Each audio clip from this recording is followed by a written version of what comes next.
Naranasan mo na bang makita ang buhay mo na umaayos ng maayos, tapos sa isang iglap, parang biglang gumuho ang lahat sa harap ng mga mata mo? Parang yung mga pangarap na ibinigay ng Diyos ay biglang kinuha at nilapastangan ng kapalaran. Bago mo sagutin, hinihiling ko sa iyo na manatili hanggang sa dulo ng video na ito. Dahil ang kwentong maririnig mo ngayon ay hindi lang tungkol sa isang tauhan sa Biblia, kundi tungkol din sa iyo, sa atin, sa lahat ng umiyak, ng palihim, habang nagtatanong, Diyos, nakikita mo ba ako?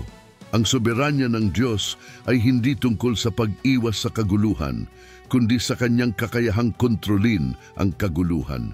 Siya ang gumagawa ng milagro sa gitna ng trahedya.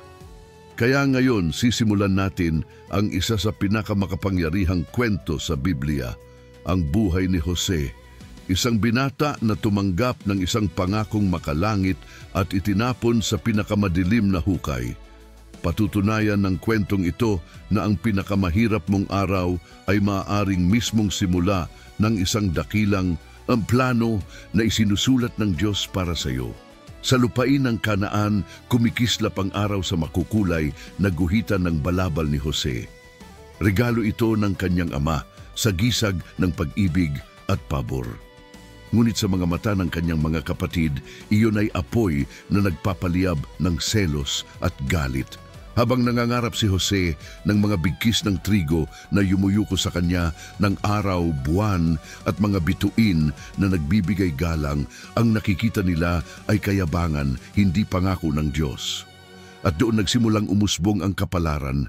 Kapag ang pangarap mo ay masyadong malaki, madalas ang unang susubok sumira nito ay ang mga taong malapit sa iyo. Akala ni Jose ay kakampi niya ang pamilya niya. Ngunit sila pa pala ang gagamitin ng Diyos para simulan ang paglalakbay niya patungo sa katuparan ng lahat ng ipinangako. Ang hukay na pinagbagsakan kay Jose ay tuyo, malamig at nakakatakot. Habang bumabagsak siya, parang kasabay na gumuhong lahat ng tiwalang meron siya. Tinanggal ang balabal niyang makulay, tila ba tinanggal din ang dangal at pagmamahal na meron siya. Tinawag niya ang mga kapatid niya, ngunit ang tanging tugon ay katahimikan na parang patalim na tumatagos sa puso. Sa itaas, naririnig niya ang kanilang pagtatawa, ang malamig na usapang kung paano siya tatapusin. Ilang beses mo na bang naramdaman na ikaw ay iniwan ng mga taong dapat sana ay nag-aalaga sa iyo? Ang hukay ay sumisimbolo sa panahon ng buhay natin na parang wala ng pag-asa.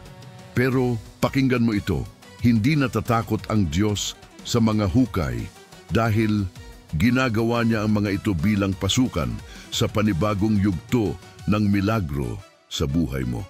Habang nakabitin ng buhay niya sa desisyon ng iba, dumating ang isang karabang Ismaelita, mga mangangalakal patungong Ehipto. Aksidente ba ito? Sa Diyos, walang aksidente. Ang plano ng mga kapatid niya ay kamatayan. Ngunit ang plano ng Diyos ay direksyon. Ibinenta si Jose bilang alipin, 20 pirasong pilak ang kabayaran sa kanyang buhay at pangarap. Hindi niya maintindihan noon at marahil hindi mo rin maintindihan kung bakit nangyari ang sakit na pinagdaanan mo. Pero tandaang mabuti ito. Ang hinayaan ng Diyos na makasakit sa iyo ay madalas ang mismong bagay na magliligtas sa iyo sa mas malalang kapahamakan. Hindi kanya inilalayo sa sakit, kundi inihahanda para sa tagumpay. Habang nakakadena, tinatahak ni Jose ang mainit at maalikabok na daan patungong Ehipto. Ang bawat hakbang, ramdam ang sugat at pagod. Isang binatang may pangako, ngayon alipin. Ngunit pakinggan mo ito, nang pumasok si Jose sa Ehipto bilang bihag, matagal nang naisulat ng langit na lalabas siyang may korona. Bago ka dalhin ng Diyos sa trono, padadaanin ka muna niya sa panahon ng paghuhubog. Kailangang mawala ang lahat ng pinanghahawakan mo para makita mo na siya lang ang tunay na sandigan. Hindi alam ni Jose na habang siya ay umiiyak, ang Diyos ay unti-unting itinatayo ang entabladong paghaharian niya. Inalipin man, nakilala si Jose sa bahay ni Potifar bilang taong may kakaibang kakayahan. Lahat ng hawakan niyang gawain ay umuunlad. Lahat ng responsibilidad ay nagtatagumpay. Unti-unti umaangat siya mula sa kadiliman ng nakaraan. Ngunit sa sandaling tila nagliwanag ang lahat, dumating ang bagong pagsubok. Ang asawa ni Potifar, nilamon ng pagnanasa at inggit, ay nagsinungaling laban kay Jose. Hindi siya pumayag sa kasalanan, kaya siya ang naparusahan. Sa kabila ng pagsunod sa Diyos, itinapon siyang muli sa tanikala. Para bang sinasabi ng buhay, kapag gumawa ka ng tama, mas lalo kang nahihirapan.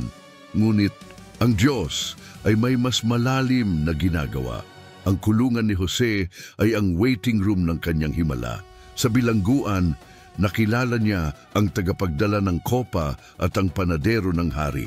Binigyan sila ng Diyos ng panaginip at binigyan si Jose ng interpretasyon.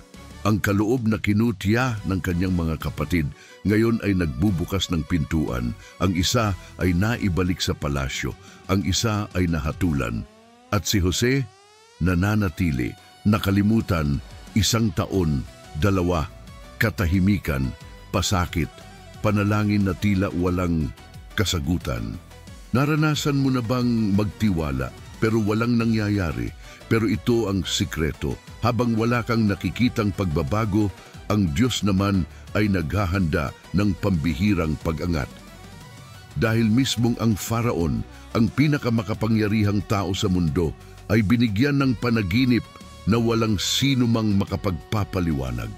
Tinawag si Jose, isang binatang bilanggo na may pambihirang kaloob. Humarap siya sa hari. Sa loob ng sandaling iyon, nagbago ang buong kapalaran niya. Ipinaliwanag niya ang panaginip tungkol sa 7 taong kasaganaan at 7 taong tagutom. Hindi lang interpretasyon ang ibinigay niya, kundi solusyon. At doon, mismong doon, inilagay ng Diyos ang korona sa isang dating alipin. Mula sa hukay, tungo sa palasyo.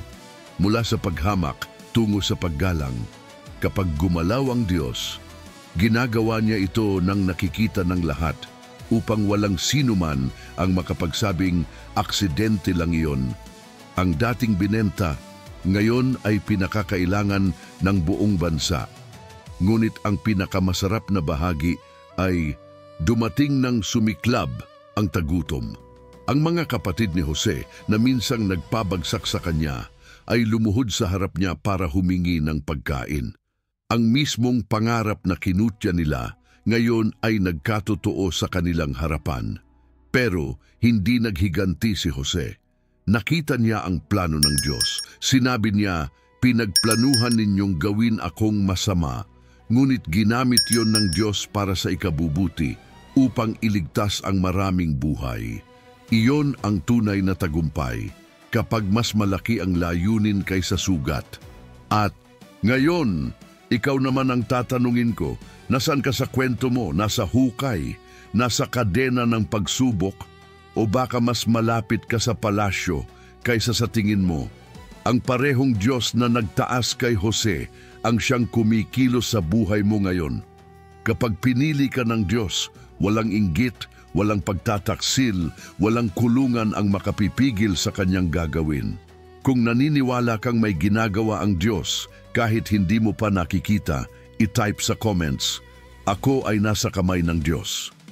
At kung nais mong magpatuloy sa paglalakbay na ito ng pananampalataya, mag-subscribe na, i-on ang notifications at ibahagi ang video sa isang tao na nangangailangan ng paalala. Ang kwento mo ay hindi pa tapos. Sinusulat pa ng Diyos ang pinakamakapangyarihang bahagi.